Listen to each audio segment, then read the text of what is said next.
Verse of the day. Today's verse of the day, I want to talk about the transformative power of grace. This is the free gift offered to us if we just so believe on Christ and the price that He paid for us. He offers us this gift to transform us away from a way that once seemed right to us, a slave to sin nature, to now becoming a slave to righteousness, the truth of who we were created and intended to be in Him, which is the image of God. And the only way that we can do this is if we wrap our heads around what He did for us and who it is He says we are, that we are forgiven, redeemed, set free, sons, co-heirs with Christ, that He was the first of many brethren, and that our job is to move at His word and at His will to pursue Him and what He looks like in our lives. And so we're going to jump into our verse of the day, which comes out of Matthew 22:34 through 40, and it says, "When the Pharisees heard that He had silenced the Sadducees, they gathered together. Then one of them, a lawyer, asked Him a question, testing Him and saying, 'Teacher, which is the greatest commandment of the law?' Well, Jesus said to him, 'You shall love the Lord your God with all of your heart, with all of your soul, and with all of your mind. This is the first and greatest commandment. And the second is like it. You shall love your neighbor as yourself. On these two commandments hang all the law and all the prophets.' So, your enemy, who is the accuser of the brethren, will undoubtedly press you. Be aware and conscious of the fact that your enemy means to destroy you, leveraging the weight of this life as weaponry to test you. It is required of you, as a follower of the way that is Christ, to show yourself approved to God by diligent pursuit of Him, through time spent in His Word, rightly dividing and being rightly divided by it, allowing it to penetrate to the heart of what was never meant to be a part of you, separating away every way that you once thought was right to you. And I emphasize effort on the part of the believer in pursuit of relationship because trust cannot be built unless effort is made. And Christ made every way for us available to reach out to Him. And so we must make an effort to build that trust. So what hell is there in living a life believing that I am free when in truth I remain in any degree still deceived? The totality of the truth must be my perspective, lest the reality of my life be in truth open and bound to deception.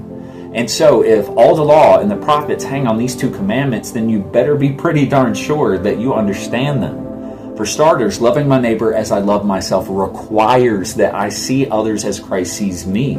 This is a prerequisite for shining.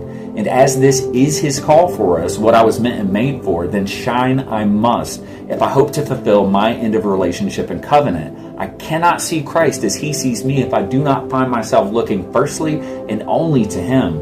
I say firstly, for as Jesus tells us Himself, no one comes to the Father except through the Son, and so it is exclusively imperative that my focus and my aim be on Him. And if I am called to shine as the light that the light of the world says that I am, then my ability to reflect the character and nature of God is exclusively found in and through the pursuit of that relationship. And I say only because Christ makes it clear in His teachings and in His Word that we are either for or we are against Him, that we either gather for His kingdom or we effectively scatter unwittingly for the sake of the enemies, that there is no middle ground found in our pursuit, and He makes clear the purpose of the eye, that it was made for the reception of His light to be manifested and projected through us, proclaiming that any amount of darkness that we allow in contaminates the whole of our ability to shine. So it seems abundantly clear to me that I must see clearly when it comes to just who exactly I belong to and who it is He says that I am. And so now for the question that clearly remains, just who does He say that I am? Because the reality is this man, the Son of God, died for me for the sake of reinstating my place in His grace so that I would once again know my rightful place. I mean, He counted me worthy of the price that He paid for me. He saw enough value and worth in me to choose what He would willingly endure just to have restored in me what I was always intended and made to be, pouring out heaven and tearing hell apart just to open the door for a son to find his way home. And that's what He calls me. He calls me a son, forgiven, redeemed, set free. And if I can't wrap my head around accepting this, if my perspective is aimed in any other way than this, then what does that say about what I actually believe about the worthiness of His sacrifice? So now I ask you, Does the price that he paid for you equate to the way that you see yourself? What cost is there? What danger unfolds in our failure to become the thing that Christ paid for? If we do not get this, what risk is there for those who are subjected to our misaligned witness? It seems to me that my neighbor is perhaps in danger of suffering from my inability to see or believe who Christ says that I am. Because if I can't see that for myself, if I can't see that I was worthy of forgiveness, then how will I not live my life tending to cast judgment on everyone else around me? Christ did not pay the price of his life so that I could sit idly by and do nothing, accepting this free gift of grace and not be transformed by it, just simply receiving a free ride to heaven.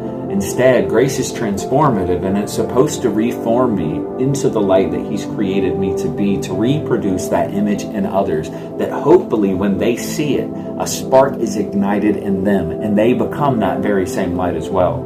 And hopefully this has been illuminating to you. And I hope you guys have a good night.